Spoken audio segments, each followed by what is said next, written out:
21 जून की आधी रात से देश भर में एंटी पेपर लीक कानून यानी कि public examination prevention of unfair means act 2024 लागू हो गया है। यह कानून भर्ती परीक्षाओं में नकल और अन्य गड़बड़ियों को रोकने के लिए लाया गया है। इसके तहत पेपर लीक करने या फिर आंसर शीट के साथ छेड़छाड़ करने पर कम से कम 3 साल तक की सजा होगी, जिसे 5 साल तक बढ़ाया जा सकता है। इसके अलावा 10 लाख तक का जुर्माना भी लगाया जा सकता है। परीक्षा संचालन के लिए नियुक्त सर्विस प्रोवाइडर अगर दोषी पाया जाता है तो उस पर 1 करोड़ तक जुर्माना लगाया जा सकता है।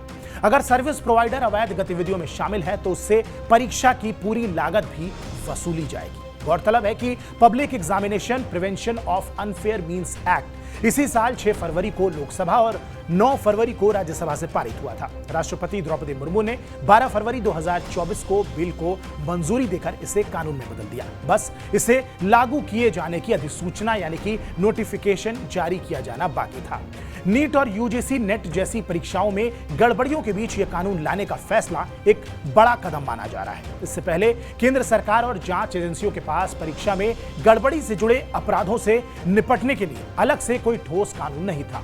इस कानून में संघ लोक सेवा आयोग यानी कि यूपीएससी, कर्मचारी चयन आयोग यानी कि एसएससी, रेलवे भर्ती बोर्ड आरआरबी, बैंकिंग कार्मिक चयन संस्थान यानी कि आईबीपीएस और नेशनल टेस्टिंग एजेंसी यानी कि एनटीए की परीक्षाएं शामिल होंगी।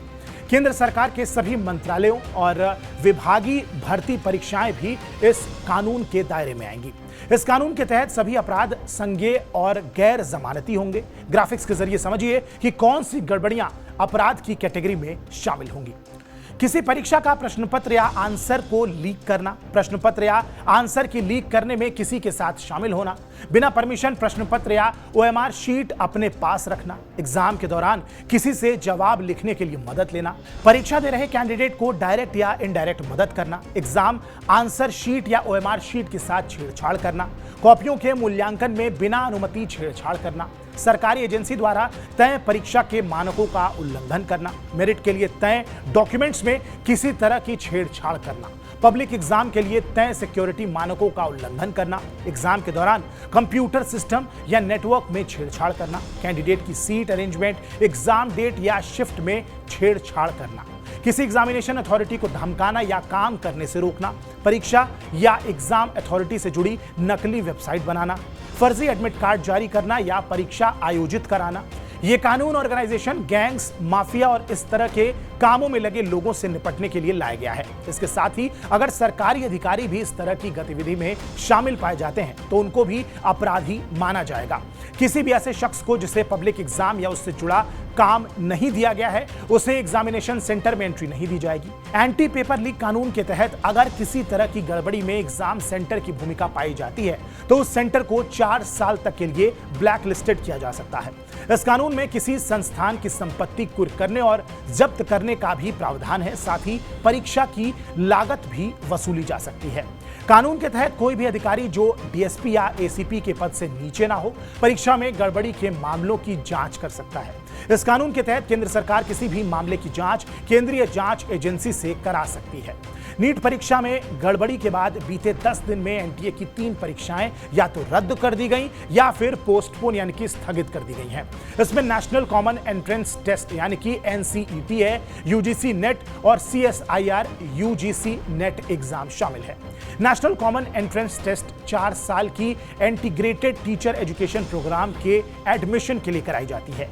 12 जून की दोपहर यह परीक्षा कराई गई जिसमें 29,000 कैंडिडेट्स शामिल हुए। शिकायत आई कि सैकड़ों छात्र परीक्षा में लॉगिन के लिए घंटों तक इंतजार करते रहे, जिसके चलते यह परीक्षा उसी दिन रद्द कर दी गई। पोस्ट ग्रेजुएशन के बाद असिस्टेंट प्रोफेसर बनने के लिए या फेलोशिप पाने के लिए यूजीसी नेट एग्जाम पास करना जरूरी होता है। एनटीए ने 18 जून 2024 को परीक्षा आयोजित कराई थी, लेकिन 19 जून को यह कहते हुए परीक्षा को रद्द कर दिया गया कि पर्चा टेलीग्राम पर लीक हो गया था। जूनियर रिसर्च फेलोशिप, लेक्चरशिप या असिस्टेंट प्रोफेसर के लिए सीएसआईआर यूजीसी नेट परीक्षा 25 जून को आयोजित होनी थी, लेकिन एनटीए ने कुछ जरूरी कारणों की वजह से 21 जून को परीक्षा टाल दी। इस परीक्षा के लिए 2 लाख से ज्यादा कैंडिडेट्स के आवेदन थे। ये तो रही हाल की बात। बीते 7 साल में देश भर में ऐसी 70 से ज्यादा पेपर लीक के मामले सामने आए हैं, जिसके चलते परीक्षाओं को रद्द करना पड़ा। इसके चलते करोड़ों छात्र सीधे तौर पर प्रभावित हुए हैं। सबसे ज्यादा पेपर लीक के मामले राजस्थान में दर्ज किए गए हैं। यहां तकरीबन 40 परीक्षाएं रद्द कर दी गई हैं। इसके बाद बिहार और यूपी का नंबर आता है। अब देखना दिलचस्प होगा कि एंटी पेपर लीक कानून यानी कि public examination prevention of unfair means act 2024 इस समस्या से कैसे निपटता है। बहरहाल इस वीडियो पर आपकी क्या प्रतिक्रिया है हमें कमेंट बॉक्स में जरूर बताएं। बाकी देश और दुनिया की तमाम बड़ी खबरों के लिए आप सब्सक्राइब कीजिए TV9 डिजिटल। मेरा नाम है आयुष मिश्रा। नमस्कार।